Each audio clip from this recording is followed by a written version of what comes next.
Chief Justice Suryakant's announcement that the Supreme Court will start using artificial intelligence to handle case listing and bench allocation is a welcome one. In 2018, four Supreme Court justices had publicly raised concerns about how constitutional benches were assigned. An algorithmic roster with a clear audit trail to decide which judge hears which case is a meaningful institutional response. But this addresses only half the problem. Who hears which case? The other half of that problem is, will my case be heard at all? This matters more to the millions of Indians whose cases languish in court.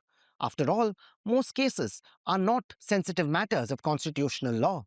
They're check bouncing cases, bail applications, motor accident claims, land and property matters, family issues. All of these in lower courts, which are already short on judges. Our emerging analysis of the Bombay High Court's original side cases in the Professeer's database indicates that in recent years, nearly 50% of listed matters on any given day are not taken up. Of those that are, another 30% are non-substantive, or rather, they're given an adjournment for one or many reasons. Only 1 in 5 cases actually makes progress. District courts show similar numbers. In December 2025, when Indigo cancelled 10% of its flights, it was a national crisis. It was on news channels, there were questions asked in Parliament, a division bench of the Delhi High Court called the system alarming. The CEO had to resign.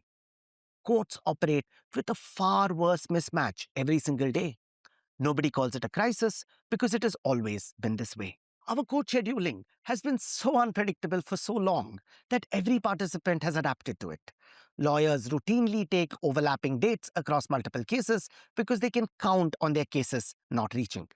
The urgency of preparation for any single date drops because there's no real telling whether the case will be heard at all.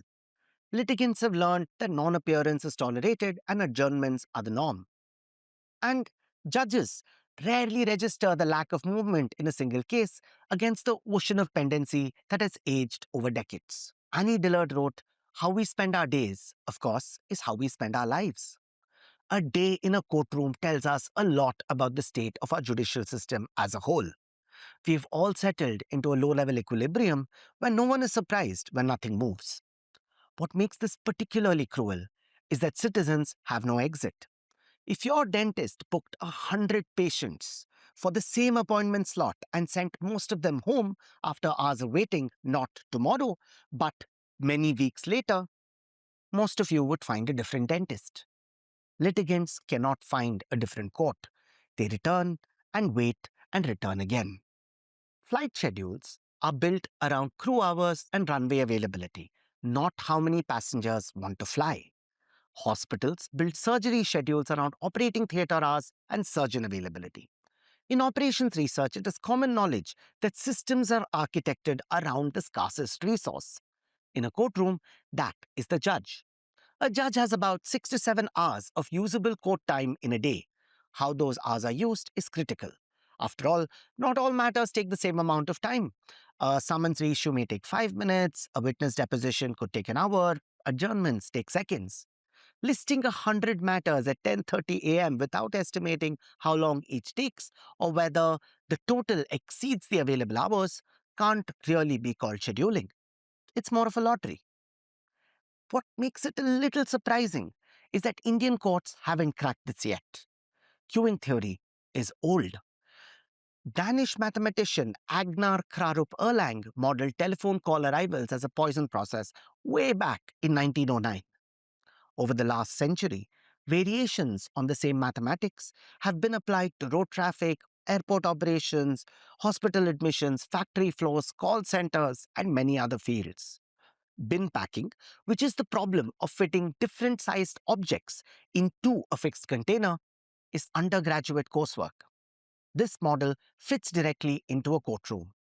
There are a fixed number of hours and there are hearings of different lengths. To try and do this and build a good scheduling system in the courtroom, the first step is getting the unit of analysis right. We currently measure cases in hearings and months. We say that a case is pending for 3 years, or we say it's taken 15 hearings. This is not useful. Once you reframe the court process around the most scarce resource, which is judge time, this changes to minutes and hours. The question becomes, how much of a judge's time does this case actually consume? Rahul Hemrajani and Himanshu Agarwal showed that this is possible using real-time data from the Supreme Court's live cause lists. They measured minutes to disposal by case type. Once you get this idea that a case actually takes only X minutes to dispose of or X hours, the next job is distributing this parcel of time across different hearings and days, factoring in the percent of hearings that make substantive progress and how hearings lengths vary by stage. Now that a realistic schedule exists, it can be managed. We can track how many listed cases were heard, how many made progress. We can record actual hearing time, compare them to estimates, and refine. This kind of appointment scheduling with feedback loops is quite common in other industries like hospitality and transport. Sharpening estimates, behavioral adjustments, penalties for no-show patterns, smarter coordination mechanisms to find dates mutually convenient to all parties, all of these are doable. You don't really need artificial intelligence. Good data and some high school linear programming are enough for us to start doing this. The problem, however, is that courts don't really publish this kind of data, but they can. The CIS 3.0 system already incorporates a stage-wise calendar to show you how many hearings of different stages have been allocated on a single day.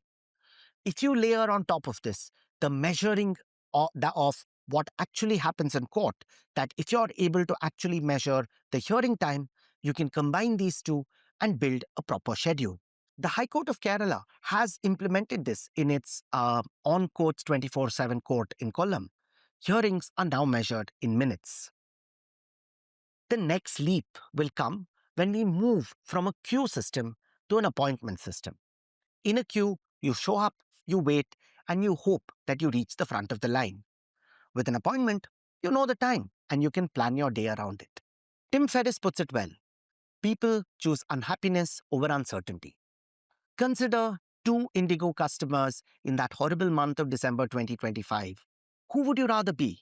The passenger who was told a day before that their flight was cancelled, or the passenger who showed up to the airport, waited for a few hours, and then got told, maybe tomorrow, come again, try your luck again. For the litigant who spends their full day in court, it isn't just the day's lost wages, the travel, the lawyer fees.